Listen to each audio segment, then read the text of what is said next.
اور پورے مکہ کا ماڈل تھا، سٹار تھا، لوگ اس کو دیکھ کے فیشن فالو کرتے تھے، میں نے وہ زمانہ بھی دیکھا ہے۔ اور آقا فرماتے اب تو دیکھو فَدْعَاهُ حُبُّ اللَّهِ وَحُبُّ رَسُولِهِ إِلَىٰ مَا تَرَوْنَ، دیکھو جب سے اس نے اللہ اور اس کے رسول سے عشق کیا ہے سب کچھ جاتا رہا ہے اور مینڈے کی کھال پھیلی ہوئی۔ حاضرین محترم، اللہ کا عشق یہ مقدر سے ملتا ہے اور مقدر ولی کی نگاہ سے ملتا ہے۔ جب تک انسان کسی ولی کامل کی نگاہ میں نہیں آتا دل پلیدی سے پاک نہیں ہوتا، چاہے لاکھوں کتابیں پڑھی ہو، اس نے فقہ بھی پڑھی ہو، اس نے حدیث کا علم بھی پڑھا ہو، قرآن اور تفسیر کا علم بھی پڑھا ہو، جب تک اس کی ولی کامل کی نگاہ میں نہیں آتا دل سے پلیدی نہیں جاتی، دل سے حسد نہیں جاتا، دل سے تکبر نہیں جاتا، دل سے حب دنیا کی میل نہیں جاتی۔ لیکن جب کسی شیخ کی نگاہ میں آتا ہے سب کچھ جاتا رہتا ہے اور دل اللہ کے عشق سے واصل ہو جاتا ہے۔ حاضرین محترم، عیسیٰ علیہ السلام گزر رہے ہیں اور ایک مالی درختوں کو پانی لگا رہا ہے، توجہ ہے آپ کی؟ آخر تک مالی پانی لگا رہا ہے درختوں کو، پودوں کو۔ عیسیٰ علیہ السلام گزر رہے ہیں، اس نے جب دیکھا کہ جناب عیسیٰ علیہ السلام گزر رہے ہیں تھوڑا آپ کے ہاتھوں کو چوما، قدم بوسی کی، قدموں کو چوما، کہنے لگا حضور بڑی تمنا تھی کہ کبھی آپ کا دیدار ہو جائے۔ کہا اچھا کیا چاہتے ہو؟ کہا جی ایک ہی طلب ہے۔ آئے ہائے ہائے، اب میری بھی اپنے مرشد کی بارگاہ میں یہی طلب ہے، اور میں ایک ہی طلب ہے۔ عیسیٰ علیہ السلام نے کہا کیا؟ کہا دعا کر دیں اللہ مجھے اپنے عشق کا ایک ذرہ عطا فرما دے۔ ہائے ہائے ہائے، مانگنے والی تو یہ چیز ہے نا۔ فرید الدین عطار نے کہا اے اللہ دین دیندار رہا، اللہ دین دیندار کو دے دے، دین دیندار رہا، دین دیندار کو دے دے، دین دیندار رہا، دنیا دنیا دار رہا، دنیا دنیا دار کو دے دے، دین دیندار رہا، دنیا دنیا دار رہا، ذرہ درد دل عطار رہا۔ اس نے کہا اللہ دین دیندار کو دے دے، دنیا دنیا دار کو دے دے، اور عطار کو اپنے عشق کا درد عطا فرما دے۔ اور کچھ نہیں چاہیے، جس کو یہ مل جاتا ہے اسے سب کچھ مل جاتا۔ تو مانگنے والے تو وہ لوگ تھے، ہم دنیا مانگتے ہیں۔ میں نے جس درویش کو بھی دیکھا شکوہ کرتے دیکھ، آتے ہیں دنیا مانگتے ہیں۔ تو عیسیٰ علیہ السلام سے اس نے کہا ایک ذرہ اللہ اپنے عشق کا دے دے۔ فرمایا کام کے آدمی ہو، کیا کام کے آدمی ہو لیکن سنبھال نہیں پاؤ گے، ہو کام کے آدمی لیکن سنبھال۔ کہا جی پھر آدھا ہی ذرہ دے دینا۔ آئے ہائے ہائے، طالب سچا تھا، طالب صادق تھا، سچا، آدھا ہی ذرہ دے دے۔ کہا اچھا دعا کرتا ہوں اللہ اسے اپنے عشق کا آدھا ذرہ عطا فرما دے۔ گزر گئے، چند ماہ کے بعد گزر ہوا۔ آپ نے پوچھا یہاں ایک مالی ہوتا تھا، وہ کہاں گیا؟ لوگوں نے کہا جی وہ تو پاگل ہو گیا ہے۔ ہائے ہائے ہائے ہائے، وہ تو دیوانہ ہو گیا، وہ تو دیوانہ ہو گیا ہے، پاگل ہو گیا۔ فرمایا اچھا بتاؤ کدھر ہوگا؟ کہا جی یہ پہاڑیوں کا رستہ اوپر جاتا ہے، اوپر جائیں آپ کو مل جائے گا۔ جب عیسیٰ علیہ السلام اوپر پہنچے تو وہ آسمان کی طرف ٹکٹکی باندھے دیکھ رہا تھا۔ آپ نے سلام کیا، اسے ہوش نہیں، جواب نہیں دی۔ قریب کے اسے ہلایا، اس کو ہوش نہیں۔ کہ باری تعالیٰ ماجرا کیا ہے؟ میری دعا سے یہ کمال ملا، نہ سلام کا جواب دیتا ہے نہ توجہ میری طرف کرتا ہے۔ تو اللہ نے وحی کی عیسیٰ جسے میرے عشق کا آدھا ذرہ مل جائے بھلا وہ انسانوں سے بات کرتا ہے؟ وہ انسانوں سے بات کیسے کر سکتا؟ جس کے سامنے میرا حسن جلوہ گر ہو اور پردے اٹھے ہو اور وہ میری طرف نگاہیں لگا کے تک رہا ہو، بھلا وہ انسانوں کی طرف دیکھتا ہے؟ عیسائی سے بہت اعلیٰ چیز مل چکی ہے، یہ پستی کی طرف دیکھنے والا آئے ہائے۔ اب آپ کے دل میں آئے گا تو بڑا مشکل کام ہے، ہم تو سادہ سے لوگ ہیں، پھر تو یہ عشق کا راستہ نہیں اپنانا چاہیے۔ ہاں ہر ایک کو واقعی نہیں اپنانا چاہیے، ہر ایک کو، لیکن یاد رکھیں یہ ملتا بھی ہر ایک کو نہیں ہے۔ جس کا نصیب جاگ جائے اسے ہی ملتا ہے، جو سچا طالب ہو اسے ہی بولیے ملتا ہے۔ تو یہ اللہ کی محبت شدید، یہ توحید کا تقاضا ہے، ہمیں اپنے اندر پیدا کرنی ہوگی۔ اور یہ کیسے ہوتی ہے؟ ہاں یہ ہوتی ہے جب اللہ کا کثرت سے ذکر کیا جائے۔ اللہ کا بولیے کثرت سے۔ اور یہ بھی توحید کا تقاضا ہے کہ سب سے زیادہ ذکر اس کا کریں۔ ہم جہاں بیٹھتے ہیں دنیا کی باتیں، ڈسکشن، ڈائیلاگ، سارے دنیا پہ بات چیت، دنیا پہ، تو اللہ کا ذکر کرنا یہ توحید کا تقاضا ہے۔ توحید کا بولیے۔ آقا علیہ الصلوۃ والسلام نے ارشاد فرمایا کہ اللہ فرماتے حدیث قدسی، انا عند ظن عبدی بی، اللہ فرماتا ہے میرا بندہ جیسا میرے بارے گمان رکھے میں اس کے ساتھ ویسا ہی سلوک کرتا ہوں۔ کہے رحمت والا ہے تو، مہربان ہے تو مہربانی کرتا، اور عذاب والا سمجھے تو عذاب کرتا ہے۔ اور فرمایا وَأَنَا مَعَهُ إِذَا ذَكَرَنِي، اللہ فرماتا ہے جب میرا بندہ میرا ذکر کرے تو میں بھی اس کے ساتھ ہو جاتا ہوں، میں اسے اپنی معیت دے دیتا ہوں، اپنی صحبت دے دیتا ہوں، قربت دے دیتا ہوں۔ اور فرمایا فَإِن ذَكَرَنِي فِي نَفْسِهِ ذَكَرْتُهُ فِي نَفْسِي، اگر وہ دل میں مجھے یاد کرے تو میں بھی اسے اپنی شان کے لائق خفیہ طور پہ یاد کرتا ہوں۔ وَإِن ذَكَرَنِي فِي مَلَئٍ ذَكَرْتُهُ فِي مَلَئٍ خَيْرٍ مِّنْهُ، اور اگر وہ مجمع میں یاد کرے تو پھر میں فرشتوں کو بلا کے اس کو یاد کرتا ہوں۔ اور فرمایا وَإِن تَقَرَّبَ إِلَيَّ بِشِبْرٍ تَقَرَّبْتُ إِلَيْهِ ذِرَاعًا، اگر میرا بندہ ایک بلشت میرے قریب آئے تو میں ایک بازو بر اس کے قریب ہو جاتا ہوں۔ ہائے ہائے، ایسے رب کی بے قدری کر رہے ہیں ہم، کبھی سوچا ہے ہم نے؟ اور قرآن نے، اللہ نے جگہ جگہ یہ شکوہ کیا، خدا نے شکوہ کیا، ما قدر اللہ حق قدرہ، انہوں نے اللہ کی وہ قدر ہی نہیں کی جیسی قدر کرنے کا حق تھا۔ یہ قرآن سنا رہا، ما قدر اللہ قدر حق کا قدر ہی۔ تو حاضرین محترم، ہم ایسے مہربان رب کی بے قدری کر رہے، ہمیں سوچنا چاہیے نا کہ ہم کر کیا رہے۔ وہ اتنے ہمارے قریب آنے کو تیار ہے اور ہم اتنا بھی قریب جانے کو تیار، یہ ہلاکت ہے۔ کیا سودا کر رہے ہم؟ توجہ فرمائیں، کیا کر رہے ہم؟ ہمیں رونا چاہیے اللہ کے سامنے، رو پڑنا چاہیے اللہ کے سامنے، کھل کے رو دینا چاہیے اس کے سامنے تاکہ وہ ہمیں معاف کر دے۔ اور فرمایا اگر وہ ایک بازو میرا بندہ میرے قریب آئے تو میں 2 بازو قریب ہو جاتا ہوں، اور اگر وہ میری طرف چل کے آئے تو میں اس کی طرف دوڑ کے جاتا ہوں اور اسے قبول کر لیتا ہوں۔ تو جو اس کا ذکر کرے اس کو وہ اس طرح قبول کرتا ہے۔ ابھی مجنون کی بات ہوئی نا، عیسیٰ علیہ السلام کو لوگوں نے کہا مجنون ہو گیا۔ سنیں نبی علیہ السلام نے فرمایا، حدیث کو امام احمد بن حنبل نے بیان کیا، المسند بھی، ابن حبان اور ابو یعلا اور حاکم نے بھی بیان کیا۔ سنیں، توجہ ہے آپ کی، توجہ فرمائیں۔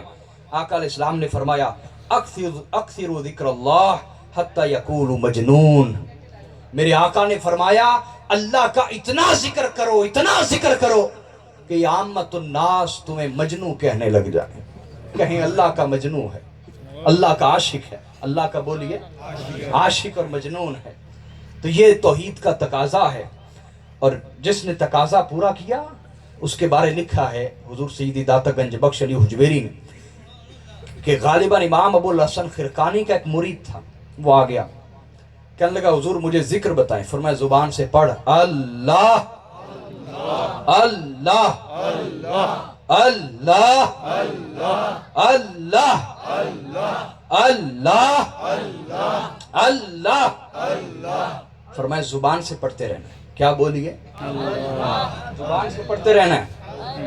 پڑھیں پڑھیں، اللہ اللہ اللہ اللہ اللہ۔ 40 دن مکمل ہوئے، آیا کا حضور حکم اب کیا ہے؟ فرمایا اب زبان بند ہو، ہونٹ بند ہو، اور دل سے ذکر کرنا ہے۔ اس نے شروع کر دیا۔ سیدی داتا گنج بخش علی حجویری فرماتے ہیں کہ پھر اس نے اللہ کے ذکر کو اس قدر پکایا اور دل سے اس قدر اس کو یاد کیا کہ اللہ کا نام اس کی نس نس میں اور خون کے ذرے ذرے میں رچ بس گیا، حتیٰ کہ ایک دن عشاء کی نماز پڑھ کے مصلی پہ وہ بیٹھا اور آد و وظائف پڑھ رہا تھا کہ آندھی چلی اور ایک لکڑی آئی اس کے سر میں لگی، اس کا خون نکلا، زمین پہ گرا۔ سیدی داتا گنج بخش علی حجویری فرماتے ہیں اس کا جو قطرہ بھی زمین پہ گرتا اسی سے لکھا جاتا اللہ اللہ اللہ اللہ اللہ۔ یہ توحید کا تقاضا ہے، ہم ہر وقت اس کے ذکر میں مشغول رہیں۔ توحید کا تقاضا ہے کہ ہم اس کی عبادت کریں، اور میرے آقا نے فرمایا ان تعبد اللہ کأنک تراہ فإن لم تکن تراہ فإنہ یراک، اللہ کی یوں عبادت کر جیسے کہ تو اس کے دیدار کو حاصل کرتے ہوئے، اس کو دیکھتے ہوئے اس کی عبادت کر رہا ہے۔ اور اگر یہ مقام حاصل نہیں ہوتا تو یہ تو یقین کر کہ اللہ تجھے دیکھ رہا ہے۔ کوئی استاد دیکھ رہا ہو تو شاگرد کوئی خرابی کرتا، لیکن اللہ ہم نے دیکھ رہا ہے اور ہم ہر طرح کے گناہ کر رہے ہیں۔ کیا یہ جرت نہیں ہے؟ کیا یہ جرت نہیں ہے؟ اللہ پر جرت، ہمیں توبہ کرنی چاہیے۔ اللہ پر جرت کر رہے ہیں، ہمیں اپنی اصلاح پہ غور و فکر کرنا چاہیے، اور یہاں کا پیغام اپنے سینوں میں لے کے جانا ہے اور اپنے گھروں کے مکینوں تک پہنچانا ہے، بستیوں تک پہنچانا ہے۔ تو یہ اللہ کی توحید کا تقاضا ہے کہ اس کی عبادت کی جائے، اور عبادت کی سب سے خوبصورت شکل نماز ہے۔ لیکن جو افسوس کے ساتھ ہماری 90% آبادی نہیں پڑھتی، نماز نہیں پڑھتی۔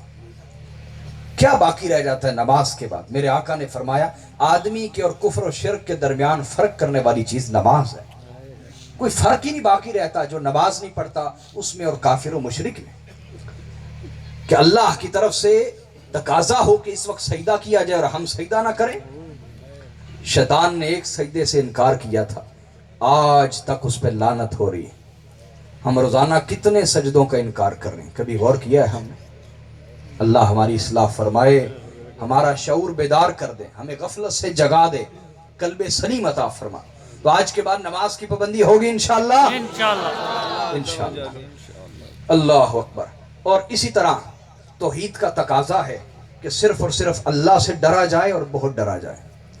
میرے مرشد گرامی فرماتے ہیں کہ انسان کی توحید اس وقت تک ٹھیک نہیں ہوتی جب تک اس کی یہ کیفیت نہ ہو جائے کہ وہ صرف اللہ سے ہی ڈرے اور صرف اللہ سے ہی امید رکھے۔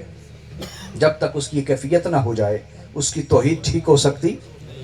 امید ہر طرح کی اللہ سے لگائے، ہر امید اللہ سے لگائے، کسی سے کوئی لالچ نہ ہو، اور ڈر بھی ہو تو صرف اللہ کا۔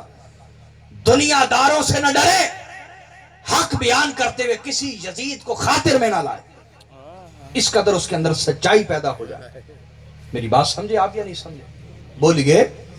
یہ توحید انسان کی ٹھیک کرتی، امید اور خوف اللہ سے وابستہ ہو جائے، اور جب یہ ہو جاتا ہے چند لمحے کا بھی، اللہ اکبر، پھر کیا کیفیت پیدا ہوتی ہے۔ سنیں، حدیث ہے جس کو امام بخاری اور مسلم نے بیان کیا، راوی حضرت ابو ہریرہ، آقا علیہ السلام فرماتے کان رجل یسرف علی نفسی، بنی اسرائیل میں ایک آدمی تھا، ہمارے جیسا، مجھ جیسا اور آپ جیسا۔